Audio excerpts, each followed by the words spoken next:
Hey, and thanks for stopping by the Breathless blog. This week I'm coming to you from the car, actually the shelter of the car. There's a little bit of rain around this morning, so at the risk of getting rain on top of my sweat, here I am. But I wanted to start off this week by sharing a little video that I took yesterday following a shoot. Now, fair to say, I wasn't overly satisfied or impressed with the outcome of that shoot at the time, and I just thought it was a pretty good opportunity to share exactly what I was feeling in that moment. And I know that for any other photographers out there, creative people, you will empathize with what's going on here. So I've just hopped in the car. I finished a portrait interview with a gentleman called Michael Pascoe. Now, Michael is quite a well-known and acclaimed journalist here in Australia. He's written for newspapers, he's been on radio. Probably for my generation, he's quite well known as being a chief financial journalist and commentator with the Nine Network. Several years back, he used to be on the Today Show in the mornings, and also a Sunday business program and things like that. So it was really good to catch up with him and have a chat and ask him all sorts of different things regarding his career, but also his time at Nudgee College, which is part of this project that I'm working on at the moment. But if I'm being brutally honest, I'm sitting here in my car and I'm feeling a bit flat. To be honest, mainly with the image that I've been able to walk away with. I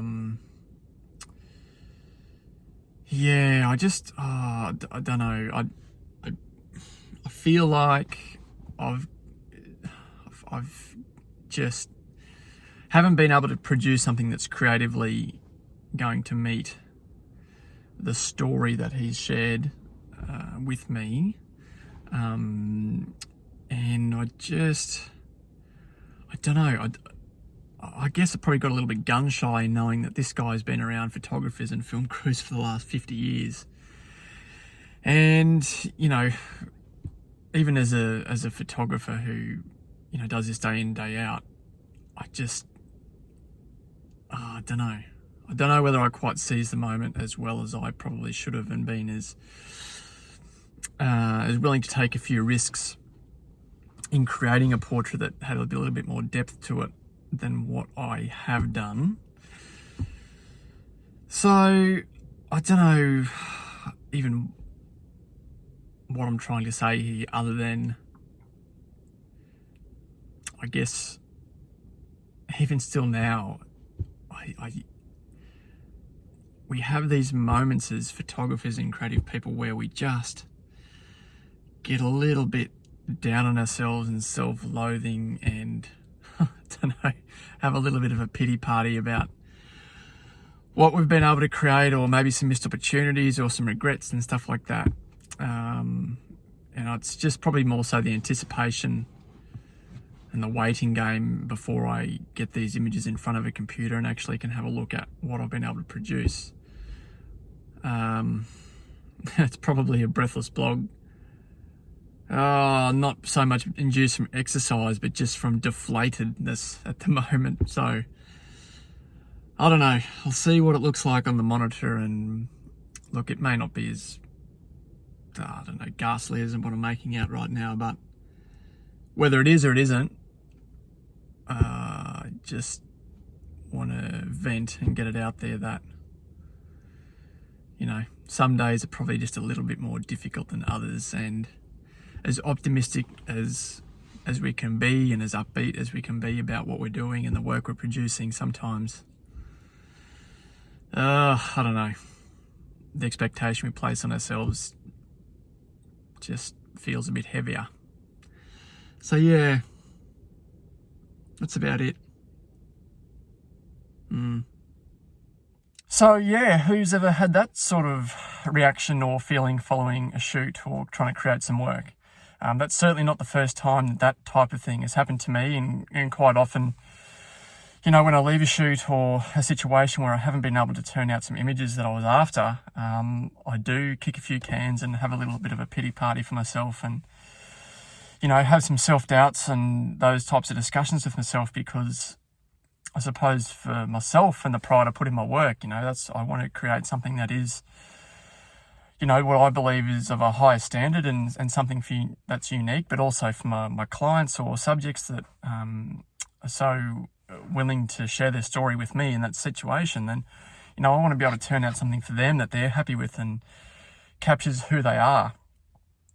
Now, I would also say that 9 times out of 10, that, even after a wedding or, whatever shoot, just like yesterday, that, as downtrodden and, sulky as I might be, once I actually do get to a computer and check out some photographs, they're generally not as bad as I think. And that's certainly the case with yesterday. My photographs of Michael, I felt a little bit time pressured for whatever reason. Now, we were in a holiday unit of his, and his wife was in their bedroom just reading a book, and he was trying to catch up on some work. But I don't know, I just felt like I didn't quite have the time available to me to, I couldn't just scope, I just couldn't connect and scope out an idea of a shoot or a shot that I felt was going to be good enough. And I was probably just a little bit, not starstruck, but I think more and more as the interview and the chat and mixing with him went on, I sort of started to understand, that, wow, this guy has actually had a really successful career in interviewing people, but also being around photographers. And so while I think there's a large part of that where he gets it, and it's not like it's anything new for him, I also was probably a little bit daunted by that, which was a bit of a block in terms of my creativity. But like I said, once I get back in front of the computer, and like last night I had a bit of a look through, and I'm not too unhappy, to be honest, with the images that we've got. At the time, composition-wise, I was probably trying to use some of the line and shape within the frame and in the room to frame Michael within the shot, if that makes sense. So you can see that definitely within the 2 portrait-orientated shots that we've got. But then, as my wife also suggested, that she, quite liked just a very simple landscape-orientated shot, Michael on the right-hand third, and just a close-up, more intimate style portrait. So of the couple of different options, I think it's actually, despite all of my, bashing up of myself yesterday immediately after that shot, I actually don't think they're as bad as I think. So I guess, the thing I just wanted to share today was that, we all have those doubts, and, during that anticipation stage of going from shoot to editing. And when you do have that, it's not the end of the world. I think sometimes, kind of as I did yesterday, it's just not a bad thing just to sit in the car and vent it out and let it out and just have a chat with yourself and get it out there. I suppose you don't have to video record it as I did yesterday, and probably got some funny looks as people walking past. But secondly, it's never as bad as it seems, I don't think. And even when, you have a real catastrophe with your camera, and maybe anything from your shutter speed not being quick enough to your ISO being too high or whatever, with the software programs we have available today, there's so much you can do to actually salvage something if you need to. So yeah, don't bash yourself up. Embrace it. Check it out. Own what you've taken. Move on.